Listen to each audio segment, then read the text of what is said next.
Olá! Hoje vamos mergulhar numa história assim fundamental, que todo mundo conhece, mas que tem muitos detalhes. Noé, o dilúvio, a aliança divina e todo o recomeço da humanidade. Uma narrativa poderosa, né? E bem densa. Exato. Para nossa análise, a gente vai usar, claro, o texto bíblico, Gênesis, capítulos 6 a 10, e também vamos trazer reflexões de uma discussão online que a gente acompanhou, uma live do YouTube, Sola Escritura Live 02, que, olha, analisou justamente esses capítulos. Foi uma boa fonte, trouxe umas perspectivas interessantes sobre os debates em torno do texto. Com certeza. Então, a nossa ideia aqui é entender a sequência, óbvio, mas também explorar aqueles pontos que geram mais discussão, sabe? E tentar pegar as ideias principais sobre corrupção, julgamento, salvação. E essa ideia de um novo começo, né? Uma nova chance. Isso aí. Bom, vamos desmembrar isso então. Tudo começa com a humanidade se multiplicando, né? Mas logo em Gênesis 6 pinta aquela passagem que, nossa, intriga muita gente. Ah, a dos filhos de Deus e as filhas dos homens? Essa mesma, que eles viram que elas eram bonitas e tomaram esposas. A discussão online que a gente viu ressaltou que justamente o capítulo 6 é um prato cheio para debate teológico. E como? A identidade desses filhos de Deus é o X da questão, né? A conversa lá na live mencionou basicamente duas grandes linhas de interpretação. A primeira é que seriam anjos, sabe? Talvez anjos caídos, demônios, Eles se baseiam em quê para isso? principalmente no uso desse mesmo termo, filhos de Deus, lá no livro de Jó, que também é atribuído a Moisés tradicionalmente. Lá parece se referir a seres angelicais na presença de Deus.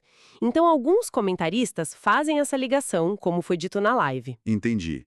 Mas tem um porém aí, né? Tem. E a live também levantou isso, baseado no Novo Testamento. Jesus diz que na ressurreição as pessoas serão como os anjos no céu, que não se casam nem se dão em casamento. Ah, certo. Então, se anjo não casa, nem tem relação lá no céu, como teriam tido filhos aqui na terra? Faz sentido, é dúvida. Exatamente, é uma atenção interpretativa forte. Por isso, tem a segunda teoria, que pareceu ser a preferida lá na discussão da live. Que seria? Que os filhos de Deus seriam, na verdade, os descendentes da linhagem de Sete, considerada a linhagem justa, que invocava o nome do Senhor, e as filhas dos homens seriam da linhagem de Caim. Ah, a linhagem que se afastou mais de Deus, que construiu cidades, introduziu a bigamia. Isso. A live argumentou nesse sentido. E a mistura dessas duas linhagens teria sido estopim para a corrupção generalizada que vem descrita logo depois. É uma visão interessante pensar nessa união como catalisadora da decadência moral. E que decadência, né? Gênesis fala de maldade extrema, a terra cheia de violência, os pensamentos do coração humano eram continuamente maus. O texto é pesado. Toda a imaginação humana era má. Um cenário desolador mesmo. E isso leva Deus a se arrepender de ter criado o homem, é uma expressão forte, né? E decidir destruir tudo, homens e animais. E no meio disso tudo, Gênesis 6 menciona os Nefilim, gigantes, né? O que a live falou sobre eles, olha, a discussão explorou algumas especulações, sem afirmar nada com certeza, claro. Levantaram a questão, se eram gigantes literais? Aí mencionaram, tipo assim, achados arqueológicos que intrigam, sabe? Pirâmides, estruturas megalíticas no Egito, nos Andes, até supostos indícios na Amazônia. Coisas que parecem tecnologicamente avançadas demais para o que a gente imagina do homem antigo padrão. Exato. Aí a live especulou se essa civilização pré-diluviana não seria talvez mais avançada ou composta por seres fisicamente maiores, mais fortes. Contrastaram isso com a ideia mais evolucionista do homem das cavernas. E a longevidade também, né? Viviam 800, 900 anos. Isso. A hipótese levantada na live foi se, além de viver mais, eles não seriam também mais altos e talvez a gente tenha regredido em tamanho e longevidade depois do dilúvio. Mas, ó, importante frisar, a fonte apresentou isso como hipóteses, especulações baseadas em pistas do texto e da arqueologia, não como fatos comprovados, tá? Claro, claro. Bom, e nesse cenário todo de corrupção e talvez até de gigantes, surge Noé. O texto destaca ele, né? Totalmente. Diz que ele achou graça aos olhos do Senhor, era justo, íntegro na sua geração e, olha que bonito, andava com Deus. Ele e os 3 filhos, Sem, Cão e Jafé. Um ponto de luz na escuridão. Aí vem a ordem divina, construir a arca. E os detalhes são muito específicos, né? Madeira de gofer, que talvez seja cipreste, Isso. e as medidas. 300 côvados de comprimento, 50 de largura, 30 de altura. É gigantesco. Um côvado é mais ou menos meio metro, então imagina, quase um campo de futebol e meio de comprimento, por uns 25 metros de largura e 15 de altura. Nossa, E com compartimentos, calafetada com betume, uma janela ou abertura em cima, porta lateral, 3 andares. A Live até mencionou que tem uma réplica moderna hoje, né? tem sim, construída seguindo essas proporções bíblicas. E o propósito era claro: salvar Noé, a esposa, os filhos, as noras, E os animais. casais de todos os bichos. Isso. Com aquela distinção, 7 casais dos animais limpos e das aves, provavelmente, porque seriam usadas em sacrifício depois, né? E um casal dos impuros. E um detalhe teológico que a Live também frisou. Deus faz aliança com Noé antes do dilúvio, lá em Gênesis 6:18. É uma promessa de salvação no meio do juízo. E Noé obedece. O texto faz questão de dizer: assim fez Noé, conforme a tudo que Deus lhe mandou, assim o fez. 2 vezes. Ele tinha 600 anos quando o dilúvio começou. Impressionante a fé e a obediência, né? Aí entra todo mundo na arca. A família, os animais, 2 a 2. E aí vem aquele detalhe que você mencionou, que a Live destacou, e que arrepia um pouco. Gênesis 7:16. Depois que todos entraram. O Senhor o fechou por fora. Foi Deus quem fechou a porta, selando quem estava dentro para a salvação e quem estava fora para o juízo. É forte. Muito forte.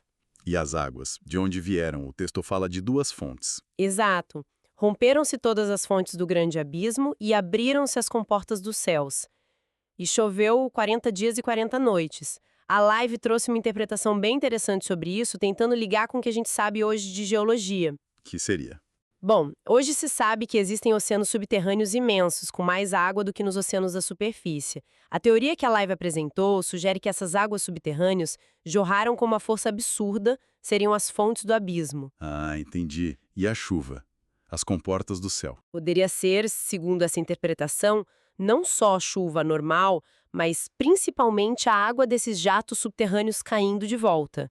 Imagina a cena. E a Live ainda mencionou aquela ideia baseada em Gênesis 2, que talvez nem chovesse antes do dilúvio, que a terra era regada por um vapor. Nossa, se isso for verdade, o aviso de Noé sobre chuva devia soar mais absurdo ainda para o pessoal da época. Com certeza. Chuva? O que é isso? Bom, o fato é que as águas subiram, cobriram até os picos mais altos das montanhas. E tudo que respirava em terra seca morreu. A Live usou o termo reset, né? Um reinício total e drástico. E as águas ficaram sobre a terra por 150 dias, 5 meses, um longo tempo. Mas aí, Gênesis 8:1 diz: lembrou-se Deus de Noé.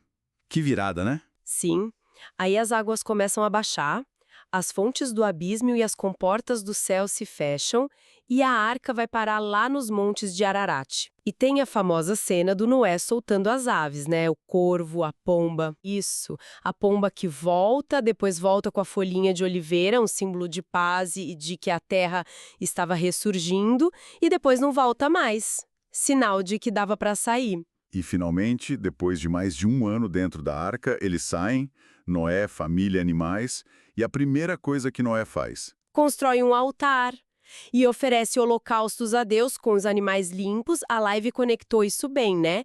Com Abel, com a ideia do sacrifício, como forma de adoração, de gratidão, mas que aponta para algo mais profundo, para expiação. E Deus aceita, né? O texto diz que Deus sentiu o suave cheiro e prometeu, no seu coração, que nunca mais destruiria a terra daquela forma por causa do homem, mesmo sabendo que o coração humano continua inclinado para o mal. É uma promessa unilateral e cheia de graça. E ele garante a continuidade dos ciclos da natureza. Plantio, colheita, frio, calor, verão, inverno, dia, noite, tudo continuaria. Aí no capítulo 9, essa promessa vira uma aliança formal, né? Deus abençoa Noé e os filhos. Repete a ordem lá de Gênesis 1. Frutificai, multiplicai-vos, enchei a terra. Mas com algumas regras novas para esse mundo pós-dilúvio. Sim. Agora os animais teriam medo do homem. A dieta é ampliada. Podem comer carne, antes parece que era só vegetal, mas com uma condição muito clara. Nada de comer sangue, porque o sangue é a vida. E uma regra bem séria sobre a vida humana.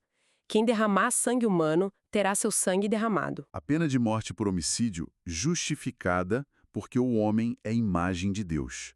Exato. É a base da aliança noaica, feita com Noé, seus descendentes, e, olha que interessante, com todos os seres vivos. A promessa central, nunca mais um dilúvio para destruir toda a carne. E o sinal dessa aliança? O arco-íris. Isso. Deus diz, o meu arco tenho posto nas nuvens. A live fez aquela conexão legal com Apocalipse 4, que descreve um arco celeste ao redor do trono de Deus, sugerindo que o arco-íris não é só um fenômeno físico, mas um sinal que aponta para a própria realidade e promessa divinas. Muito bonito isso. Mas o capítulo 9 também tem aquele episódio complicado, né? Da embriaguez de Noé. Ah, sim. Noé, que era justo, agora planta uma vinha, faz vinho, bebe demais, fica bêbado e nu dentro da tenda. Aí o filho dele, Cão, vê a nudez e vai contar para os irmãos, Sem e Jafé. Mas eles agem diferente, né? Agem com respeito, pegam uma capa, andam de costas para não verem a nudez do pai e o cobram. A live discutiu um pouco as nuances disso. Será que Cão só viu ou fez algo mais? Tipo algum desrespeito maior. Alguns comentaristas levantam essa hipótese porque a expressão hebraica pode ter conotação sexual em outros textos, como em Levítico. E a maldição que Noé lança depois é muito severa. A live também comentou como a percepção cultural da nudez mudou, né? Naquela época, talvez fosse um desrespeito gravíssimo. E qual a consequência? Noé acorda, fica sabendo. E amaldiçoa.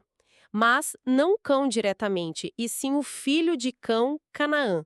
Diz que ele seria servo dos seus irmãos e abençoa Sem e Jafé. Essa maldição de Canaã deu muita polêmica depois, né? Muita. A live mencionou como ela foi usada, de forma totalmente distorcida e problemática, para justificar a escravidão de povos africanos ao longo da história. Citaram até exemplos de falas recentes nesse sentido. Mas dentro da narrativa bíblica, a live também lembrou que muitos povos inimigos de Israel, que viviam na terra de Canaã, são listados como descendentes de Cão via Canaã. Então a maldição teria se cumprido nesse sentido histórico-narrativo. Entendi. E a questão da embriaguez em si? A live usou isso para uma reflexão sobre o álcool, né? Como pode diminuir o discernimento, abrir porta para pecado. Foi até compartilhado um ponto de vista pessoal sobre abstinência como uma escolha para evitar escândalo, algo comum em certos meios evangélicos no Brasil. Bom, e o capítulo termina dizendo que Noé morreu com 950 anos. Ainda muito, mas já menos que os antepassados. Certo. Aí chegamos no capítulo 10. A famosa Tabela das Nações. Basicamente uma genealogia, né? Isso. Um mapa de como os descendentes dos 3 filhos de Noé, Sem, Cão e Jafé, se espalharam e deram origem aos povos conhecidos na época, repovoando a terra. E como a live organizou essa distribuição com base no texto e na tradição? Olha, de forma geral, Jafé é associado aos povos que foram mais para o norte e oeste. Europa, Ásia Menor, os gentios, né? Cão aos povos do sul, como Egito, Misraim, Etiópia, Cuxi, e também aos povos de Canaã e da Mesopotâmia inicial, como Nimrod, ligado a Babel e Nínive. Muitos inimigos de Israel vêm dessa linhagem, especialmente de Canaã, o neto amaldiçoado. E Sem? Sem é a linhagem abençoada por Noé.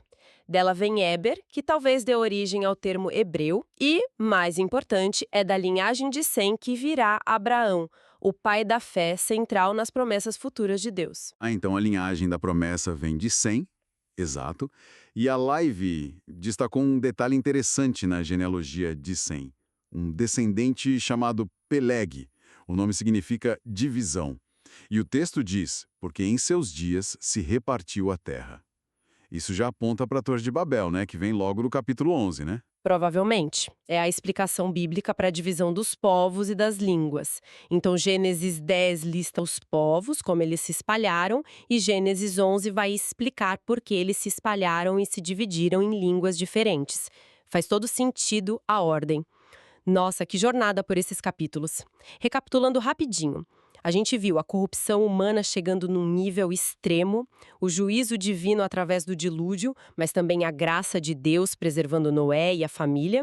Vimos a aliança que Deus estabeleceu, com promessas e um sinal lindo, o arco-íris, e todo o processo de recomeço, com novas regras para a convivência e a base para a formação das nações. Analisar essas histórias de origem ajuda muito a entender o resto da Bíblia e até a nossa própria história, né? Com certeza. E para a gente fechar, fica talvez uma provocação para quem nos ouve, baseada nisso tudo que a gente conversou. Logo depois do dilúvio, Deus age estabelecendo limites claros. Limites na violência, com a pena capital. Limites na alimentação, com a proibição do sangue. Limites na própria vida humana, que começa a encurtar.